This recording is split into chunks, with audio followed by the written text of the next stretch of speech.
Yes, I've started with that purge sound for twofold.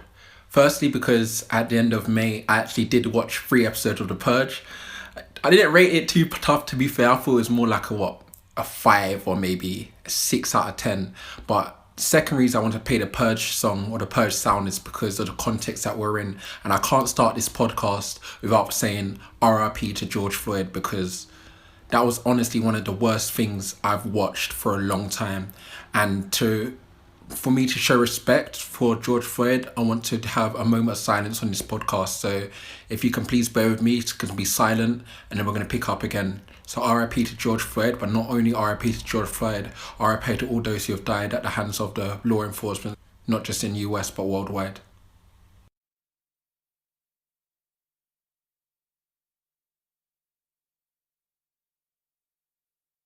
Alright then, cool. So let's begin the podcast. The casty can't walk past me. KOD tried to brush past me. No, anyway.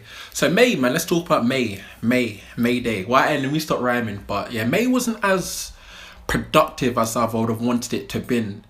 A lot of people who have been furloughed, a lot of people who had their job and now were unemployed, felt this new sense of, oh my gosh, I got all this free time, I really need to be doing stuff. You know, they almost felt like a sense of to utilize this time. Whereas for me, it was kind of the opposite. Because I have this time anyway, I didn't feel that sense of urgency to do something. It's almost the reverse, because I don't know, it's just a weird one for me in May that I wasn't as productive as I would have liked. You know, it was a bit of a struggle, if I'm honest with you. You know, yes, I mentioned I watched The Purge. I did watch a good other few movies. I watched Chaos, which came out 2005. Literally, I rated that like 8 or 9 out of 10. Also watched a great movie come out in 2013 called Snowpiercer. Again, 8 or 9 out of 10. But in terms of business-wise or work-wise, it wasn't as productive as I would have liked. Like I said, because this sense of time where people are like, you know, I need to make the most of this time during lockdown. I had that anyway. So I didn't have that sense of urgency. And so it just, I don't know, it wasn't the best for me, man. But yeah, I did set up my crypto group in the end. That took me a long time to do. But again, I'm even having second thoughts of that now, because it's like, I don't like being active on social media. Like, social media is so time consuming. And I realized that, you know, setting out a group, like, I don't want to be on Facebook too tough. Do you get what I mean? So I'm thinking, you know, maybe to pull that back. But other than that, I did do a radio interview for BBC Manchester in May. So I'll put that in a link below in the show notes, whether you watch it, for you to check out. So yeah, that was it for what I was up to.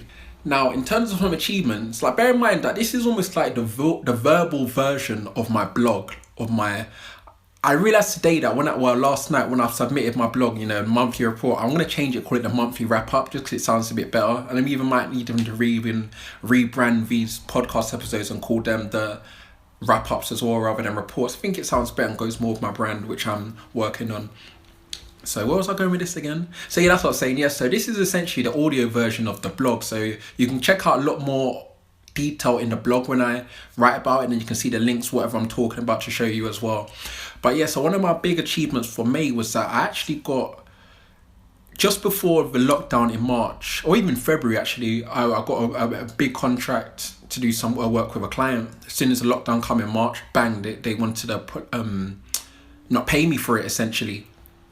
And a 2-month battle went on, essentially. Some days I'll be like, man, I'm just gonna let it go. Then I'll be like, nah, man, I know what I'm worth. I know I deserve it. Do you know what I mean? I know I'm in the right. You know, because it's very, very hard sometimes as an entrepreneur or solopreneur or a freelancer or a whatever you want to call it. And in fact, I don't even like the term freelancer. You're a paid lancer. You're not doing it for free. It's very hard sometimes after going up against big establishments, especially when we know we're right, because they might see it in their eyes like, right, even if you try to take me to court, I've got more money to outspend you on lawyers or whatever. So, you know, so we're always a small fish in a big pond against these kind of sharks like that. So a lot of people, when I put on my LinkedIn, I need some advice, what can I do? I know that I owed it. I know this money owed for me. I know that I should deserve it. They're like, there's a lot of people, I say 90% of people would like to me, Kayode, don't worry about it, man, just take the L, you know, think about the long-term relationship. But in my head, I was like, what? The long-term relationship? Like, what are you talking about, long-term relationship? I'm what, get taken for a mug now just in case they want to work with me in the future? It's a real hard balance you got to make out. Like, there's a fine line between getting taken for a mug and really going after what you're worth, because who's to say they even want to work with me again in the future anyway?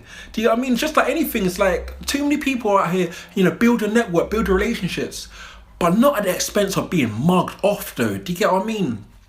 And people are like, well, you don't know about their cash flow problems. What are my cash flow problems? They're a massive company. What about me as an individual relying on this piece of work? Do you get what I mean? So I'm very, I don't know, I guess I really, really feel like the underdogs and the people coming up, like, don't get taken for a mug by, big organizations when you're in the right. Fortunately, with this organization, the new point of contact that came in place to work with me, well, my new point of contact in that company, I should say, sorry, managed to resolve it very quickly. Shouts out to him, and yeah, we managed to sort out on good terms. But it just really surprised me that a lot of people told me to give up on it, like just for long-term relationships.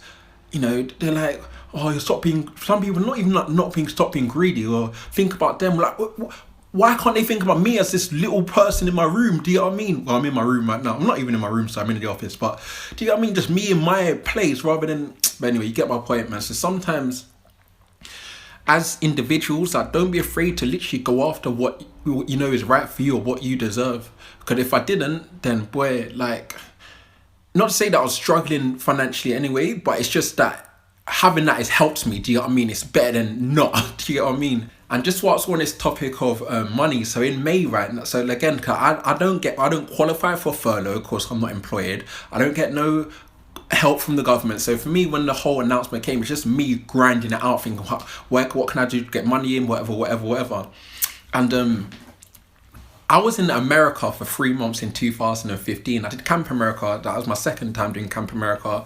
I'm sure you might be aware of it. It's very popular. Young people go over to the States, work at summer camps, whatever. So I was working as a weight and fitness specialist in America for that summer, and then for the last month or 3 weeks, or maybe 2 to 4 weeks, my brother and his friend came out. We were traveling around America. We went places like Miami, New York, Baltimore, Washington, freaking Orlando. Do you know what I mean? We're just out here. Do you know what I mean? You're so sick. Where else did we go? Yeah, Brooklyn or New York. But yeah, and so I had a bank card or a prepaid currency card called Caxton. Now, so that was like we did 5 years ago, 5-year window. So now May of 2020, that card was due to expire. So I was like, right. So when I saw this Caxton card, then for some reason I decided to check, like, wait, I wonder if I still got money on this. 2 Tuesdays now, I go to check the account and there's money on it. I was like, what? Tell me, 5 years, I've still got money on this card. Because the mad thing is that in our last night in America in 2015, or the last couple of nights, me and my brother and my brother's friend, we were penny pinching to not spend too much, because we knew that we had costs to pay, to get Uber to the airport, We didn't want to run out of money, so we were proper being tight. And I thought we spent it all, you get what I mean, on the last couple of nights. I remember the last night in Brooklyn, like, we're putting pennies together, like, yo, like, what can we at least get a pizza to save money for the Uber tomorrow? Do you know what I mean? It's like, so I just kind of put that behind. In fact, that was a mad last night in Brooklyn, like, literally. In fact, let me quickly tell you a story, actually. So I think, yeah, so we were literally trying to save money. So for the last night, we didn't even get a hotel. We literally just got like not a hostel, because it was just 3 of us. Maybe it was like a hostel, but one private guy, he was sick. He gave us a little tour of New York as well in his car, telling us about stories, whatever. And yeah, so like, we're putting our money together, dollars or even cents, like, yo, can we afford a pizza? We walked all the way through to the projects, like, that's their estates. Get to the place, because we didn't want to spend money on taxi or anything to get to the place. Get to the pizza shop. I left my wallet back at the hostel. So we had to walk all the way back. And then got the wallet, went all the way back through the projects again. And this time we went through the projects, there was a massive scrap. Like, I'm talking about 20, 30 guys.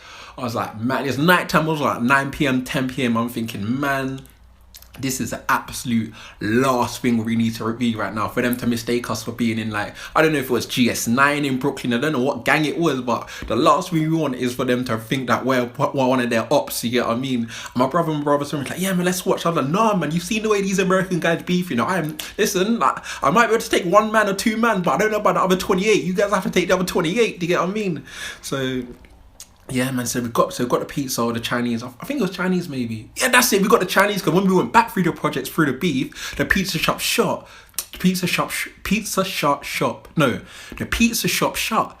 And then I was like, man, and they didn't have enough for the Chinese. And then we're like, yo, like, man, in the Chinese, what can you do for us? What can we do for us? So we got the food, and then we went back to the hostel. And then the guy who owned it, he's like, yeah, so last night, guys, let me give you a tour of New York, but not a tourist one, innit? So he took us to different spots, blah, blah, blah.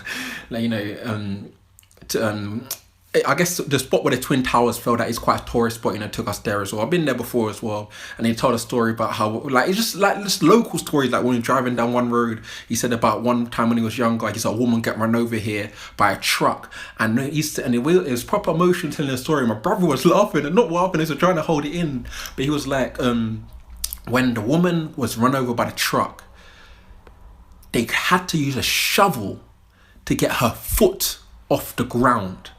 Because it was so flat, they had to get a shovel. Bruh, like, oh, mad.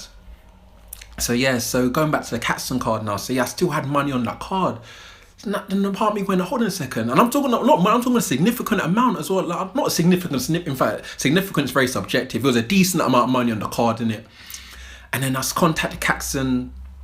Then I asked them to send me my transaction history. And what I found is that every month, I've had a £2 deduction for dormancy fees. Obviously, I haven't used the card in 5 years because they have a £2 fee if you don't use the card.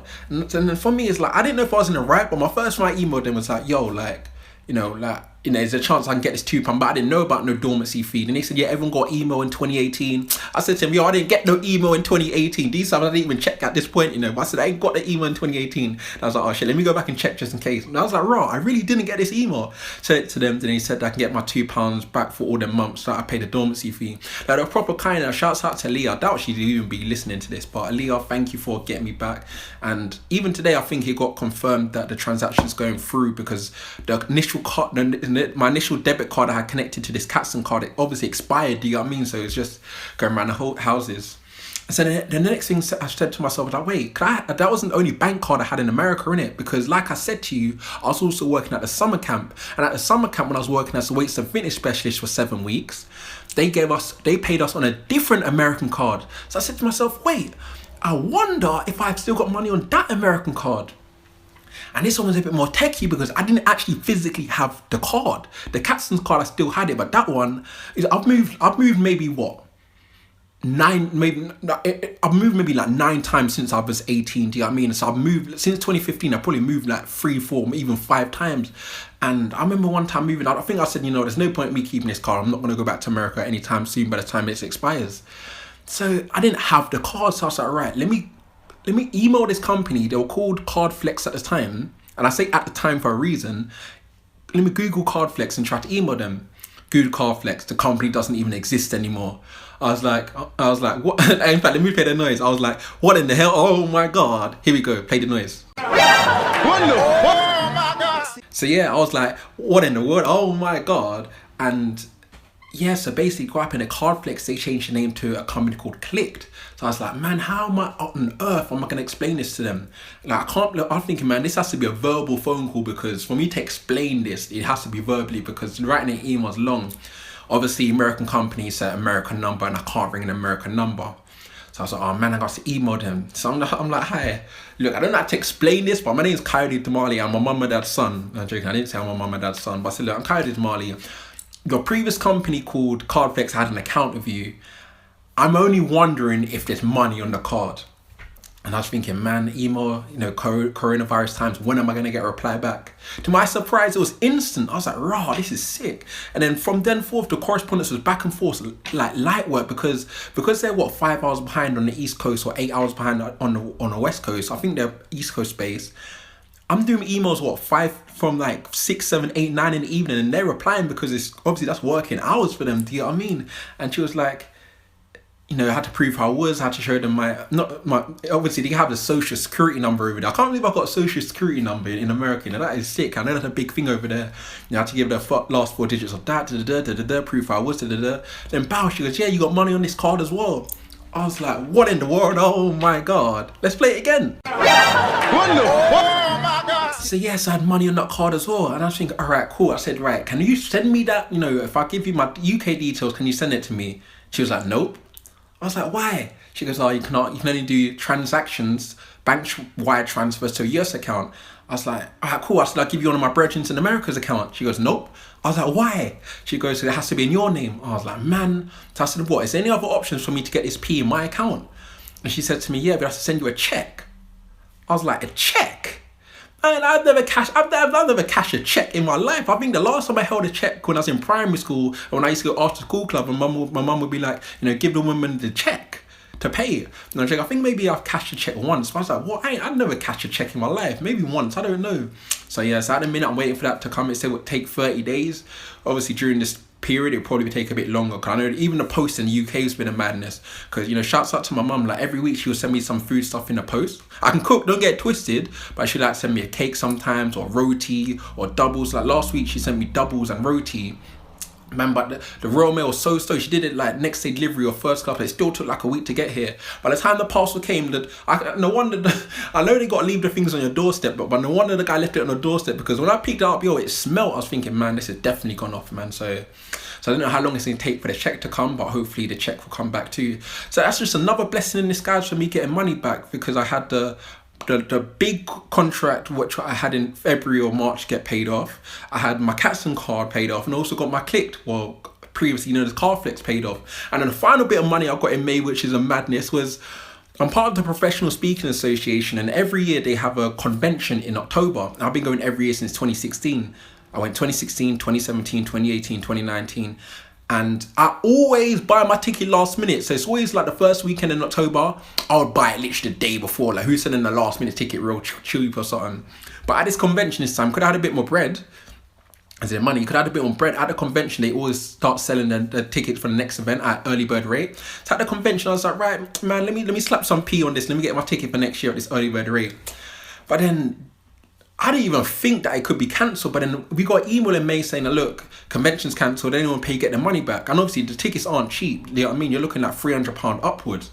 So I was like, what? So I can get some more bread back in my account? I said, yeah. But then the reason it was techie again, because Eventbrite, I know about refunds on Eventbrite, but I shouldn't know too tough, because when we running events for 5, 6, or even 7 years, Eventbrite, they're a sick platform to do your commerce online for events, and and even their refund system so efficient. It's just very efficient. Obviously, I'm not trying to say I've given out many. I probably have done many refunds over the years, but obviously for good reasons, whatever. So I know how the refund process works. It has to go back on the card that you made the purchase on. So I said to the person in the PSA, oh man, that card I used to pay I don't use it anymore, because in January I did a bank transfer switch. And again, if you don't switch bank accounts often, you don't be too low. I'm going to touch on this a bit later, but loyalty is expensive. Literally banks pay you to move over. So why not just move? Like, why are you loyal to Barclays? I say Barclays. Like the girl on scene, she's mocking me today, saying, why do you say Barclays? Listen, CLAY spells clay. Do you know what I mean? And BAR spells bar. So it's Barclays. No, it's Barclays, no Barclays. So I don't know. So you don't stick with Barclays, NatWest, HSBC if you don't have to. Like, do switches. They pay you to move over. You know what I mean? Sometimes it's even more than £100, or even more, literally more than that. So I said to the person at PSA, the card expired. You can't. She was like, look, the money has to go back onto that card. I said, look, the account is closed. I closed the account, and it doesn't exist anymore. There is no card. There is no account. So she goes, well, you got to speak to your bank. I was thinking, man, she's really trying to brush me off here. Do you know what I mean? She must really trying to brush me off. So I phoned the bank. I said, look, I know I shut down my account with you, but I've got a refund supposed to be coming back. What can happen? The guy said, I think I was with NatWest. The guy at NatWest said to me, when did you shut down the account? I said, January. He goes, when do you need the refund? I said, now, or May. So 5 months. He goes, oh, you're lucky then, because there's a 6-month window that if you close your account and move your account to another account, as in just do a bank switch or literally a bank switch, any refunds within a 6-month period will go back to be moved to your new account. So let me give you an example, or give you the example. So I had an account with NatWest, transferred it to HSBC, which I might need to move again, because HSBC, I don't like the way they're investing their money. I'm hearing them doing a madness in China right now. But so I moved it to HSBC, so NatWest is closed now. But fortunately, because of the way it works, that 6-month window, the refund from Eventbrite, even though it goes back to NatWest, it went straight to HSBC. So again, just more P back for me. More P back for me. That's why they call me KOD on the podcast, acting really silly. Hey, this is jokes. So yeah, man, that's the last bit of money coming back to me. So even though it wasn't even though I didn't get a lot of work in, for some reason I still got a lot of money in because of just literally, I don't know if it's blessings or serendipity, just money I did not expect to be coming back, came back, do you know what I mean? Or of course the payment from the contract that I had. So yeah, man. And I guess a final bit of money thing to talk about is shopping. Because a lot of us, one of the biggest things I saw online during this lockdown period was everyone's like, they make a joke like, what, Netflix £7 a month, phone bill £20 a month, shopping bill £200 a month. Do you get what I mean? People are making a joke that their shopping bills increase 10 times what it usually is, or even more than that. But for me, it's literally been the opposite, because the girl I'm seeing now, like, she shops at Aldi, and so she's been getting me onto Aldi. And the maddest thing is that for the last 18 months, Aldi's always been closer to my house than the likes of Tesco or Morrison's, where I usually shop. I always literally drive past Aldi to go to Tesco or Morrison's. Because why? Because as a child, my mom just went Tesco. You just go Tesco. Do you know what I mean? I just never thought to go Aldi. But she was telling me, yeah, it's cheaper. I was like, yeah. I said, you know what? Let me try it. So I started going Aldi in April. So May, I had my complete full month shopping in Aldi, and I literally have to tell you that it saved me almost a third of my shopping. A third. Like, I think I spent in May, I spent £50, like 87p. You know, I'm very meticulous when it comes to finances. Like, I literally got, going back to 2015, so 5 years when I really started doing this, I can show you I've got detail every single month how much I spent on petrol, every single month how much I spent on food shopping. It's crazy. My Excel spreadsheet is a madness. You know what I mean? So the Aldi literally it's been saving me a lot of money. But the reason I'm pissed right now is because the Aldi, which is walking distance from my house, is now is shutting down in this month to move much more further away. So I was like, man, I've only just started getting used to Aldi, and now you're moving, so now it's a driving distance. Now is the petrol going to be worth it? So I've got to play with this thought. And I even told my mum about it. Like, she was like, yeah. I said, Mum, listen, just go Aldi. Do you know what I mean? You can save money.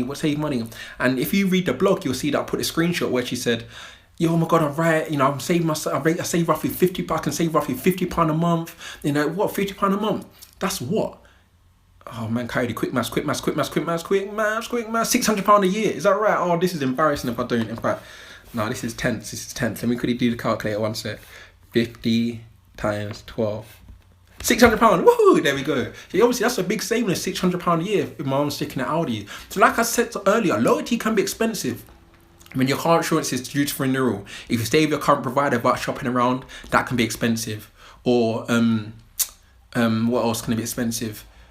Like I said to you just now, shopping, if you don't move shopping, that's also expensive. You know what I mean? So a lot of things can be expensive if you don't move around. Phone bill, even your phone bill, when your contract runs out, if you don't look around, it can be expensive. So you really have to figure out, like, right, where can you be saving money? Because the same thing with the banks, like, as well. If your interest has been cut, move. Do you know what I mean? You're not a tree, you can move. So same thing for me. Like, so for example, another example. So my 6 month on my property here, the rent, obviously 6 month contract is done. So instead of me just signing the paper for another 6 months for another 12 months for a rolling contract, negotiate that. I mean, you got to negotiate. So again, I started to negotiate the rent, but for some reason it didn't slide this time. You know, I even said to them, look, I'll pay 6 months up front if you offer me a reduced rate. They were like, nope. I was thinking, oh man, they're just happy with the way it is. Because like, I remember one property I had, one of them was rating, and it's only a 3 month this one. And she wanted it as a monthly thing. I said, look, I'll pay you 3 months up front if you can reduce it. She said, really? And then she was like, and I was like, yeah, I'll give you 3 months up front, you know, if you reduce it. She goes, yeah, thank you. She wanted that. So based on that premise, I said to this one, well, obviously back and forth negotiation, I think the last offer I gave was, and I'll give you 6 months up front and reduced rate. But I guess they ended up, I thought it would help them with their cash flow. Because whenever you negotiate, it's not just you trying to win, it's got to be a win-win. It's offer for you to win and for them to win. So sometimes when it comes to renting, they would really want that big bit of cash, but they said they're comfortable keeping it. So what can I do? But I'm proud of myself for even negotiating it, because even the estate agent said to me, like, "Rah, no one does this." So I said, yeah, I do this. I'm Kayode Damali. Do you know what I mean? And if there's money involved, it can be negotiated. You know, you don't know unless you ask. You got to ask, negotiate. I'll negotiate everything. Like, honestly, everything. Not everything. Only for expensive things. You know what I mean? Or big things like renting or whatever. Car insurance. Again, car insurance. I'm on the phone negotiating that bad boy. Listen. I can do a whole topic on negotiating skills. You know that, like, there's nine. haven't even put a label in it. You can say 9 secrets. Everyone likes to use the word secrets. So it's not really a secret, is it? But I guess it might be a secret. People don't know. But it's like 9 secrets or formulas that you could do for negotiating. So I'm going to negotiate everything. They didn't have it, but anyway. We're talking about May. We're talking about Mayday. It's talking about payday. Talking about K-Slay, the DJ K-Slay. But one thing I was happy about in May is that, I don't know if you remember I touched on my previous blog, on my previous podcast, I said I can do muscle ups again now. And my previous muscle up PB was 1 in 2018 in Tobago. I couldn't do another one until April 2020. I did 1.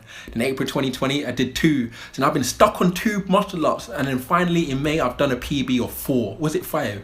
But I can do 4 or 5 muscle ups now. That's sick. It's a very hard exercise. I can't show you, obviously it's a podcast, but type in muscle ups on YouTube. You see, it's not an easy thing to do. That's why I said now, I put my story, I said, look, if your man can't do 1 muscle up, you're single to me.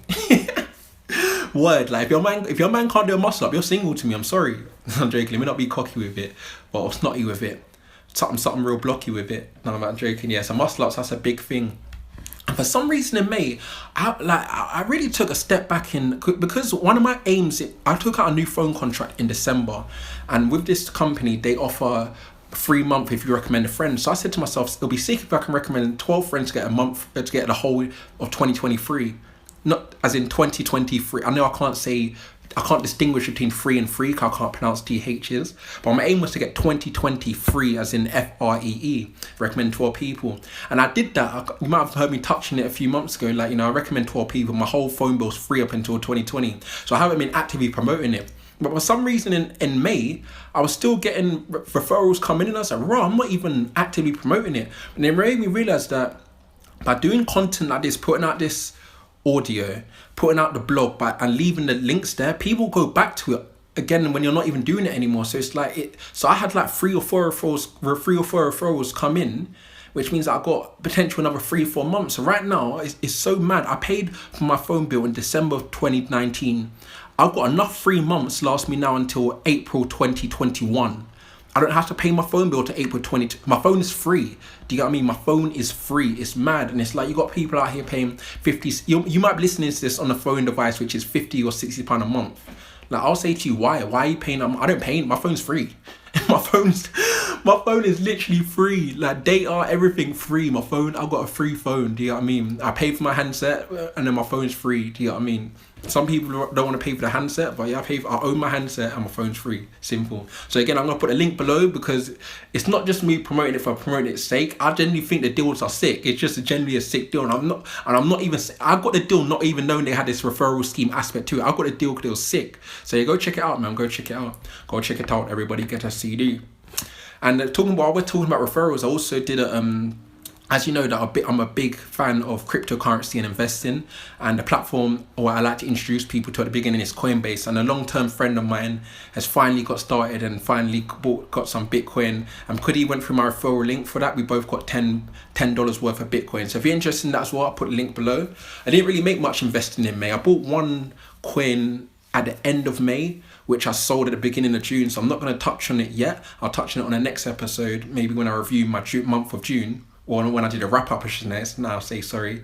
And as you know, one thing I started in March was something called the Science of Wellbeing. I'll put the link again. It will probably be the last time I'm putting a link down for you guys, because not you guys. In fact, I hate saying one thing I hate about speakers is when they refer to the audience as you guys, or like, it takes away the connection. I'm speaking to you. There's no one else. It's just a one-to-one conversation. It's you. I don't like using the plural. I like saying you. So that's my bad. Let me correct that.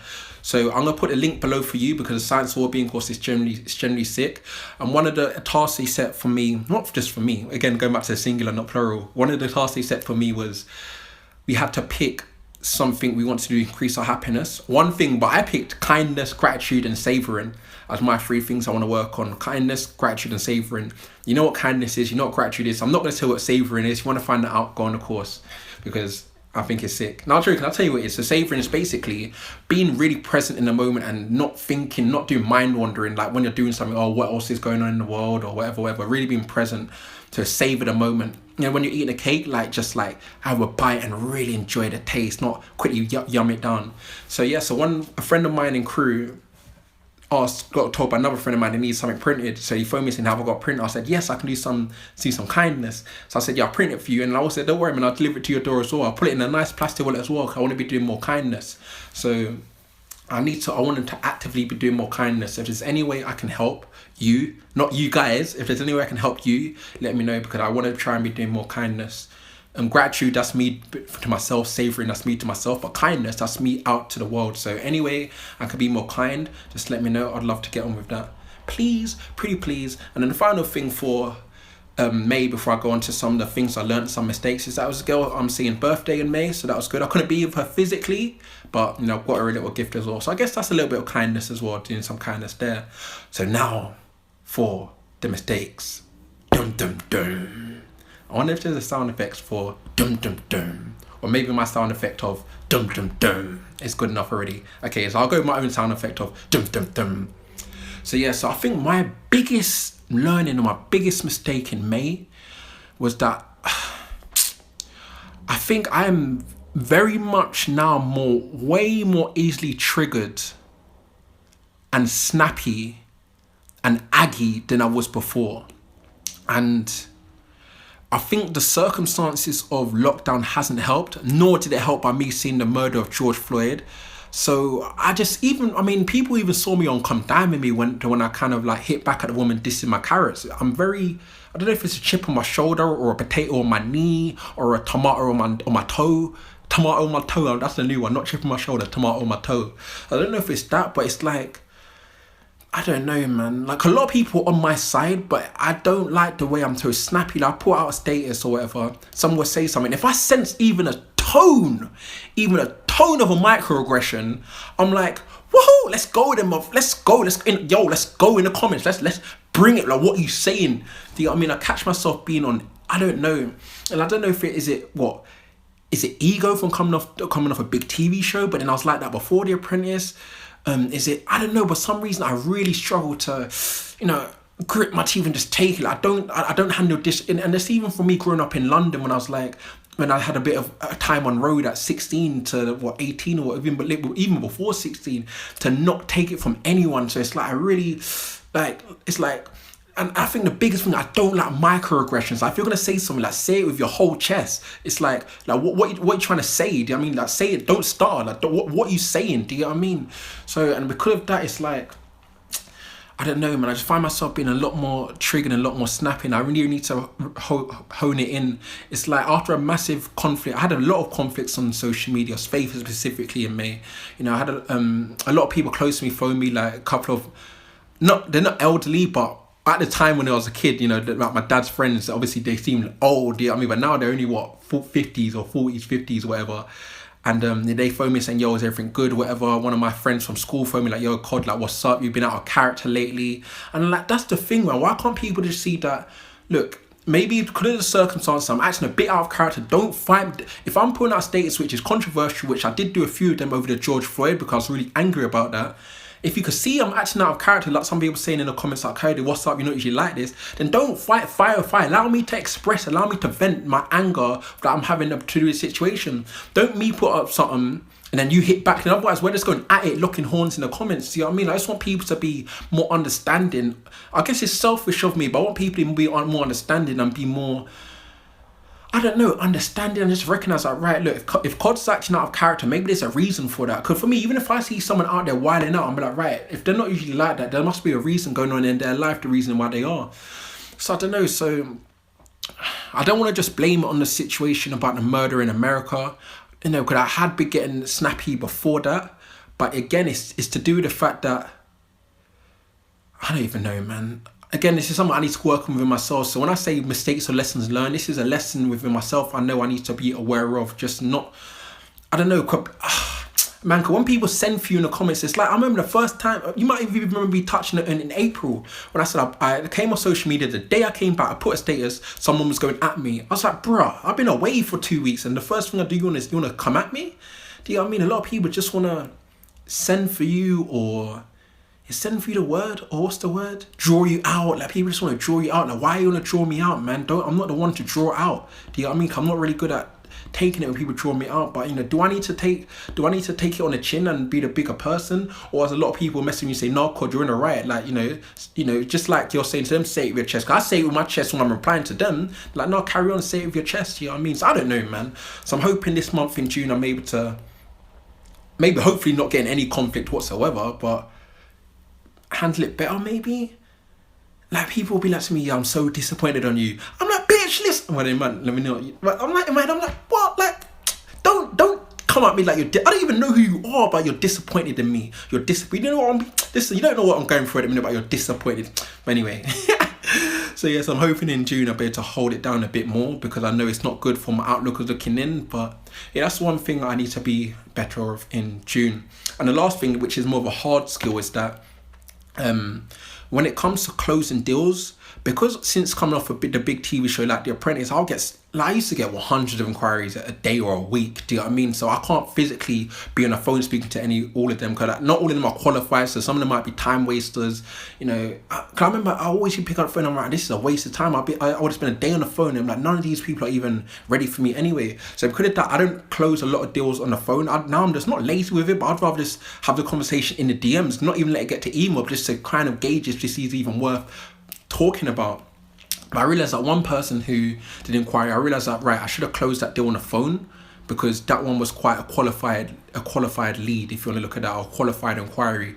So I think it made me realise that, right, don't have such a blanket approach when inquiries come in. I need to be better at distinguishing which people are the ones to pick up the phone with and have a conversation and give them my time on the phone, and which ones just to send a DM just to, you know, 'cause you can't possibly be on the phone you can't be on the phone for all inquiries. Some of them aren't even worth your time, kind of thing. So I really had to, that really was a bit of an awakening for me, like, yeah, I should have closed that deal on the phone. So that's more of a hard skill. The first skill first lesson I should say, that I learned in May was more of a soft skill. That was me and my character, not be so triggered. And my second one was that more of a hard skill, that, right, certain deals closed on the phone, and be better at distinguishing them for it. So, boom, bang, like Becky said. Boom, bang, like Becky said. No, how did the bar go? I can't remember. But anyway, June. So plans for June. I don't know, man, because it wouldn't take a lot for me to have plans in June to be better than May, because May wasn't as productive as I would have liked. But my main thing for May is just get on with crypto, man. I said that maybe I shouldn't even say it anymore and just do it, because it's just bugging me. Like, for some reason, there's something stopping me from doing it. Like I said, I created a crypto group, which is okay, but then I realized I don't want to be active here on Facebook.